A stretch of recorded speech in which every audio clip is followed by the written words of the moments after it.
우리가 어떻게 하면 교만의 죄에 빠지지 않을 수 있을까요?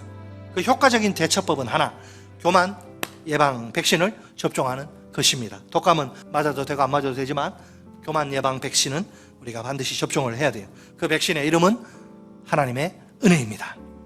우리가 늘 하나님의 은혜를 뼛속 깊이 새기고 감사하며 살아야 합니다. 특히 형통의 때에는 더더욱 그렇습니다. 스스로에게 항상 두 가지 질문을 던져야 합니다. 자문자답, 내가 어떻게 지금 이 자리에까지 오게 된 것인가? 내가 누구 덕분에 이 모든 것을 누리고 있는가? 이 두 가지 질문에 대한 정답은 딱 하나밖에 없어요. 그것은 오직 하나님의 은혜입니다. 만약 우리가 사무엘처럼 에베네셀의 하나님을 고백한다면 어떨까요? 또 우리가 사도 바울처럼 오늘의 나를 있게 만드신 하나님을 고백한다면 어떨까요?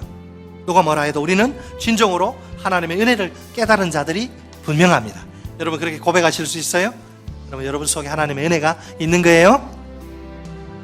관건이 뭐냐? 관건은 이 하나님의 은혜를 절대로 죽을 때까지 망각하지 않는 것입니다. 늘 영혼 깊숙이 새기고 기억하는 것입니다. 마치 소가 음식물을 한번 씹어서 생기고 끝나는 게 다시 이렇게 올려서 되새김질 하듯이 그렇게 하나님의 은혜는 반추하는 거예요. 오늘 생각하고 또 생각하고 반추하는 거예요. 하나님의 은혜에 대한 기억이 교만 바이러스를 예방하는 최고의 백신입니다.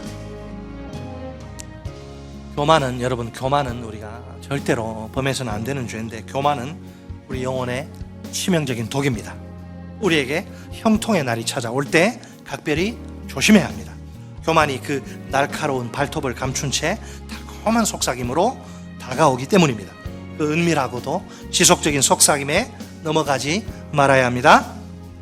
솔직히 우리가 연약해서 교만의 죄에 빠질 수 있습니다. 강성할 때 하나님이 안 보이는 거예요. 그게 너무 크게 보여가지고 그 모든 것 주신 하나님이 안 보이는 거예요. 내 앞에 큰 바위가 딱 가로막으면 그 뒤에가 안 보이잖아요.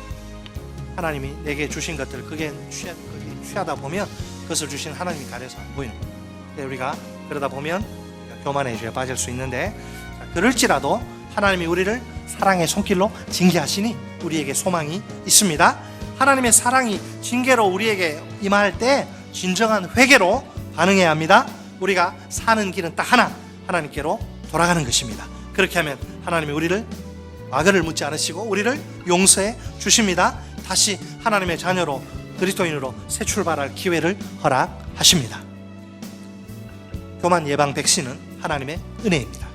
우리가 사무엘의 신앙 고백을 붙들어야 합니다. 에베네셀의 하나님입니다. 하나님이 우리가 여기에 이르기까지 도와주셨습니다. 우리가 바울의 신앙 고백을 영혼 깊이 새겨야 합니다. 오늘의 나를 있게 만드신 하나님입니다. 하나님이 그 넘치는 은혜로 내 인생, 내 사역을 지금까지 이끌어 오셨습니다. 그러므로 모든 것이 전적인 하나님의 은혜입니다. 아멘.